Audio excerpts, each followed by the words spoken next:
कधीच नाही चुकणार तुमचे फेवरेट टीव्ही शोज झी5 सोबत, तेही एकदम फ्री। अहो अहो आपल्या वंश माघारी आला आणि हा छोटे सरकार तुमचा विश्वास खरा ठरला हो। मोना, मला माहिती होतं दीदी परत येणार। अमोल, तुझ्या बाबांनी तुला दिलेलं वचन पूर्ण केलं बघ। या दिप्यामा आज चिंपाची माँ घरी येणार आणि हो चिंपाचे बाबा आहेच बारी।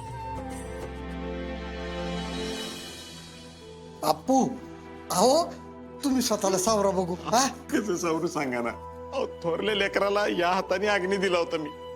त्यावेळी माझी जवळची लोक होती मला सावरायला। सुषमाने मी एकमेकांना आधार दिला आणि त्या धक्क्यातनं बाहेर आलो। पण विनायकराव, आज मात्र माझ्यात ताकदच नव्हती हो। आज जर आपल्याचं काही बरं वाईट झालं असतं ना तर अहो सगळं चांगलं झालंय आता, असं कशाला काय वाईट बोलायचं।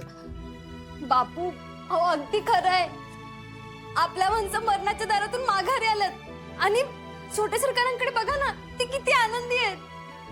हो बापू, हो अडचणी प्रत्येकालाच येतात, पण प्रत्येक अडचणीमध्ये देवाने आपलं ऐकले। तुम्ही सावरा बरं स्वतःला। होय, खरं सांगू का, आता मी निर्धास्त झालो। नाहीतर कुणाला बोलता येत नव्हतं, पण आतून पार पोखरून गेलो होतो मी। अहो बापू, तुम्ही आपल्याला नीट बघितलं का? अजून मी ती धक्क्यातनं बाहेर आलेली नाहीये हो। हे बघा, ती घरी आली ना की आपण घरचं वातावरण आनंदी ठेवू, म्हणजे तिला यातनं बाहेर पडायला मदत होईल। आणि ती इथं आली ना की काहीच वेगळं घडलं नाही अशी काळजी घेऊया आपण। हा, मला तर ना वंशांना पुन्हा एकदा पहिल्यासारखं काम करताना बघायचे। उबा माझी बाबा कशी कामाला लागते बघच तू। हो, खरंय तुझं। बापू अम्मा ब्रेव आहे, आपण बी तिच्यासारखं लढायला हवं ना। हो, मग तुम्ही उठा बरं, तुम्ही कलेक्टरची बाबा आहात। तुम्ही रडायचं नाही तर लढायचं।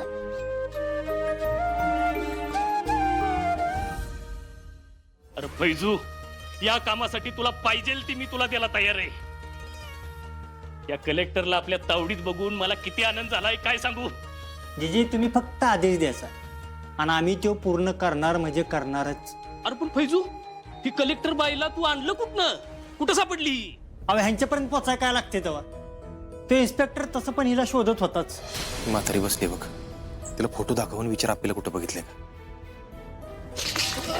तुझा मुर्दा बसवला, चल निघतून। अहो आजी, माझ्या सगळ्या शेंगा सांडल्या। अहो तुम्हाला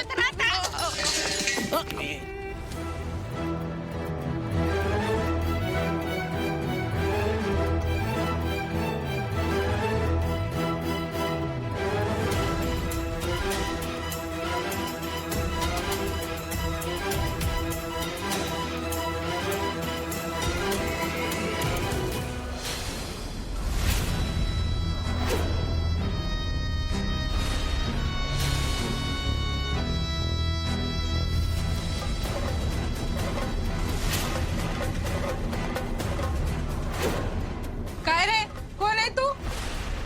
कोण पाहिजे तुला? वा, म्हणजे त्या म्हातारीनं हिचा जीव वाचवला म्हणायचं। पण जीजी, एवढ्या मोठ्या ऍक्सिडेंट मधनं वाचणं सोपं नव्हतं बरं का। स्फोट लय मोठा झाला होता, पण त्यात पण ही कलेक्टर बाई जखमी अवस्थेत 1.5-2 किलोमीटर आत चालत आलती। ही जर तिथं सापडली असती तर स्फोटात ही बी गेली असती। फैजू, जगण्याची इच्छा असावी तर अशी। अरे एवढा हातपाय मोडलेला असताना ही एवढ्या लांब गेली कारण तिला जगायचं होतं। कलेक्टर बाई, माफ करा, तुम्ही आमच्या माणसाला आत टाकलं, आता तुम्हाला आम्ही सोडणार नाही। फैजू, तिला इथं डांबून ठेवा। आता बघू ही हिच्या पोराकडं, हिच्या नवऱ्याकडं आणि कुटुंबाकडे कशी जाते ती। तुम्ही काळजीच करू नका जीजी, असं बी पोलीस इथं कधीच येऊ शकत नाहीत। आपली सगळ्यात सेफ जागा आहे ही। ये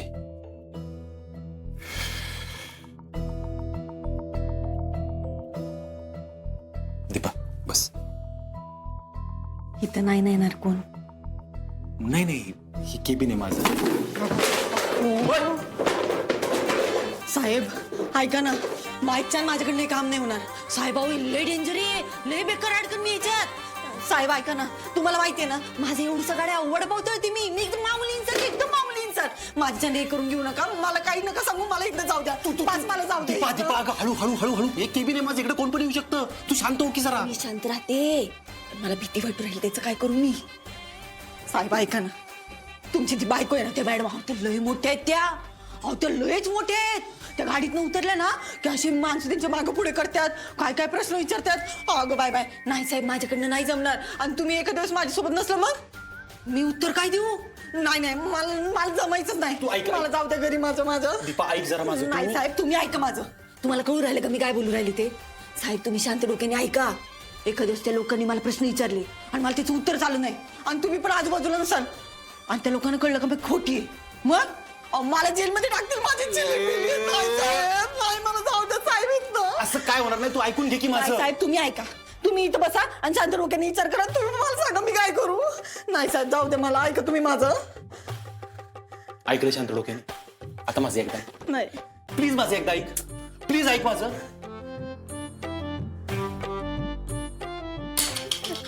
उधर पाणी पी. हळू.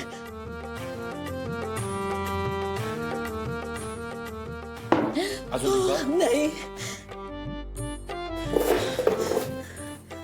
तू खाली उतर आधी. कोणतरी येईल इकडं. खाली उतर, बघ तरी खाली.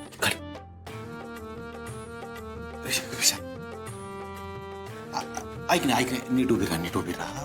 कोणतरी येईल बघेल म्हणून, बाकी नाही काय. आता मी काय म्हणतोय ते शांतपणे ऐक. हे बघ, बाहेर पत्रकारांसमोर तू आप्पी म्हणून उभी राहिलीस, म्हणजे सगळ्यांनी तुला आप्पी म्हणून बघितले. हा मग आता जर बाहेर जाऊन तू तुझी खरी ओळख सांगितलीस तर तपासाची दिशा फिरवल्या अंतर्गत हा गुन्हा आहे. तुला अटक होऊ शकते.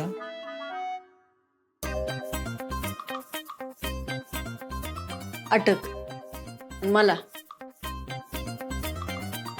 तुम्ही सांगू राहिले म्हणून मी हे काम करू राहिले. मला कसं काय अटक होईल. कुणाला माहिती, मी सांगू राहिलो म्हणून तू करू राहिली. आपल्या दोघात नाही. हा मी सांगतोय म्हणून तू हे सगळं करतेस, त्याचा काय पुरावा आहे का ते.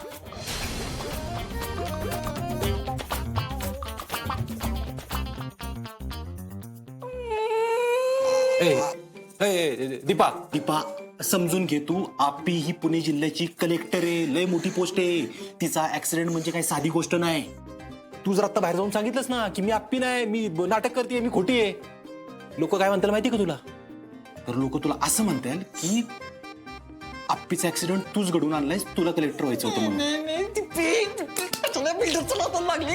ऐका ना साहेब, मी पाया पडते तुमच्या, मी हात जोडते, मला इथनं जाऊ द्या. माझ्या बसची बातच नाही. ऐका ना साहेब, मला खरंच इथनं जाऊ द्या. मी उगाच तुमच्या नादाला लागले. मला नाही राहायचं साहेब, इथनं जाऊ द्या मला. झी5 ॲप डाउनलोड करा आणि पहा सर्व एपिसोड्स एकदम फ्री.